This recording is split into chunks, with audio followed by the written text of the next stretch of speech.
आम ए चैनल प्रेम मार्क को आपण मानकु सुस्वागत। आज आम जानिबा ओडियार विभिन्न फलर नाम इंग्राजी रे कौन कहती। ठीक अच्छे तेबे एबे आसंतु जानिबा फल फल को इंग्राजी रे फ्रूट बोली कहती। फ्रूट तापरे अमृतभंडा अमृतभंडा को इंग्राजी रे पापाया बोली कहती। पापाया तापरे अखरोट अखरोट फल को इंग्रेजी रे वालनट बोली कहती। तापरे अंगूर अंगूर को इंग्रेजी रे ग्रेप बोली कहती। तापरे आत ओ सेव यह को इंग्राजी रे एप्पल बोली कहती। एप्पल तापरे आंब आंब को इंग्राजी रे मैंगो बोली कहती।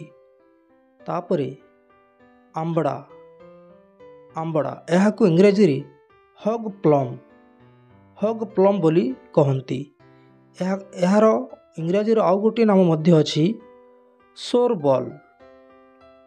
बॉल बोली कहती। तापरे आखु यह को इंग्राजी रे सुगर कैन बोली कहती। तापरे कदली यह को इंग्राजी रे प्लांटेन बोली कहती। तापरे कईथ यह को इंग्राजी रे वुड एप्पल बोली कहती। तापरे कमला यह को इंग्राजी रे ऑरेंज बोली कहती।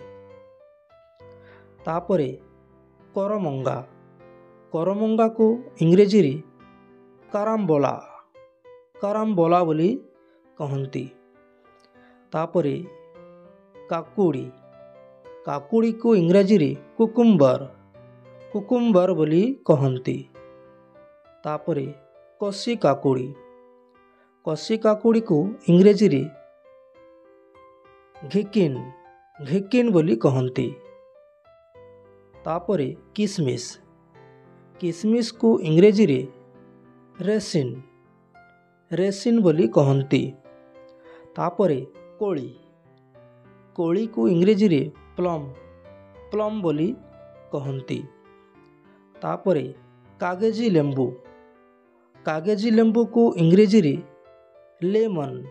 लेमन बोली कहती। तापरे खजूरी को इंग्रेजी रे डेट बोली कहती। तापरे खरभुज को इंग्रेजी रे मस्क मेलन बोली कहती। तापरे गाजर को इंग्रेजी रे कैरट बोली कहती। तापरे गुआ को इंग्रेजी रे बीटल नट बोली कहती। तापरे गोलाप जामु यह को इंग्रेजी रे रोजबेरी बोली कहती। तापरे चीना बादाम को इंग्रेजी रे ग्राउंड नट बोली कहती। तापरे जलपोई को इंग्रेजी रे ओलिव बोली कहती। तापरे जाम्बू को इंग्रेजी रे बेरी बोली कहती। तापरे जाम्बू कोली को इंग्रेजी रे ब्लैकबेरी बोली कहती। तापरे जाम्बू रोल को इंग्रेजी रे स्टार एप्पल बोली कहती। तापरे डालिंब को इंग्रेजी रे पोम ग्रानेट बोली कहती। तापरे डिमिरी फल को इंग्रेजी रे फिग बोली कहती। तापरे तरभुज को इंग्रेजी रे वाटरमेलन बोली कहती। तापरे ତେନ୍ତୁଳି କୁ ଇଂରେଜୀରେ ଟାମରିଣ୍ଡ ବୋଲି କହନ୍ତି। ତାପରେ ତାଳକୁ ଇଂରେଜୀରେ ପାମ୍ ଫ୍ରୁଟ୍ ବୋଲି କହନ୍ତି। ତାପରେ ନଡ଼ିଆକୁ ଇଂରେଜୀରେ କୋକୋନଟ୍ ବୋଲି କହନ୍ତି। ତାପରେ ନାସପାତିକୁ ଇଂରେଜୀରେ ପିଅର ବୋଲି କହନ୍ତି। ତାପରେ ନିର୍ମଳା ଫଳକୁ ଇଂରେଜୀରେ କ୍ଲିୟରିଂ ନଟ୍ ବୋଲି କହନ୍ତି। ତାପରେ ନେଉଆକୁ ଇଂରେଜୀରେ କଷ୍ଟାର୍ଡ଼ ବୋଲି କହନ୍ତି। ତାପରେ ପଣସକୁ ଇଂରେଜୀରେ ଜ୍ୟାକ୍ ଫ୍ରୁଟ୍ ବୋଲି କହନ୍ତି। ତାପରେ ପିଜୁଳିକୁ ଇଂରେଜୀରେ ଗୁଆଭା ବୋଲି କହନ୍ତି।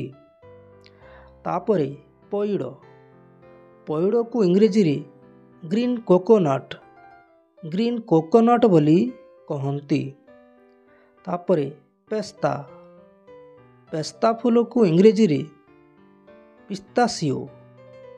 ପିସ୍ତାସିଓ ବୋଲି କହନ୍ତି। ତାପରେ ପିଚ ଫଳକୁ ଇଂରେଜୀରେ ପିଚ୍ ବୋଲି କହନ୍ତି। ତାପରେ ଫ୍ରୁଟିକୁ ଇଂରେଜୀରେ ମେଲନ୍ ବୋଲି କହନ୍ତି। ତାପରେ ବାଦାମକୁ ଇଂରେଜୀରେ ଆଲମଣ୍ଡ ବୋଲି କହନ୍ତି। ତାପରେ ବାତାପି ଫଳକୁ ଇଂରେଜୀରେ ସ୍ୟାଡଡକ୍ ବୋଲି କହନ୍ତି। ତାପରେ ବରକୋଳିକୁ ଇଂରେଜୀରେ ଜୁଜୁବ ବୋଲି କହନ୍ତି। ତାପରେ ବଢ଼ିଆଳ ଫଳକୁ ଇଂରେଜୀରେ କଷ୍ଟାର୍ଡ଼ ଆପଲ୍ ବୋଲି କହନ୍ତି। ତାପରେ ଲେମ୍ବୁକୁ ଇଂରେଜୀରେ ଲେମନ୍ ବୋଲି କହନ୍ତି। ତାପରେ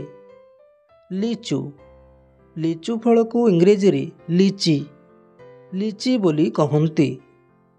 ତାପରେ ଲଙ୍କା ଆମ୍ବକୁ ଇଂରେଜୀରେ କାସିଉ ନଟ୍ ବୋଲି କହନ୍ତି। ତାପରେ ଲିଚୁ କୋଳିକୁ ଇଂରେଜୀରେ ପିଚ୍ ବୋଲି କହନ୍ତି।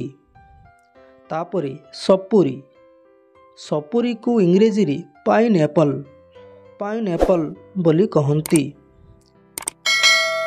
ଧନ୍ୟବାଦ ପିଲାମାନେ, ଭିଡ଼ିଓଟି କେମିତି ଲାଗିଲା ନିଶ୍ଚୟ କମେଣ୍ଟ କରି ଲେଖି ଜଣାଇବ। ଏମିତି ଭିଡ଼ିଓ ଦେଖିବା ପାଇଁ ନିଶ୍ଚୟ ଆମର ଏହି ଚ୍ୟାନେଲକୁ ସବସ୍କ୍ରାଇବ୍ କରିବ ଏବଂ ନିଜ ସାଙ୍ଗସାଥିମାନଙ୍କ ନିକଟକୁ ସେୟାର କରିବ। ଠିକ୍ ଅଛି, ଧନ୍ୟବାଦ।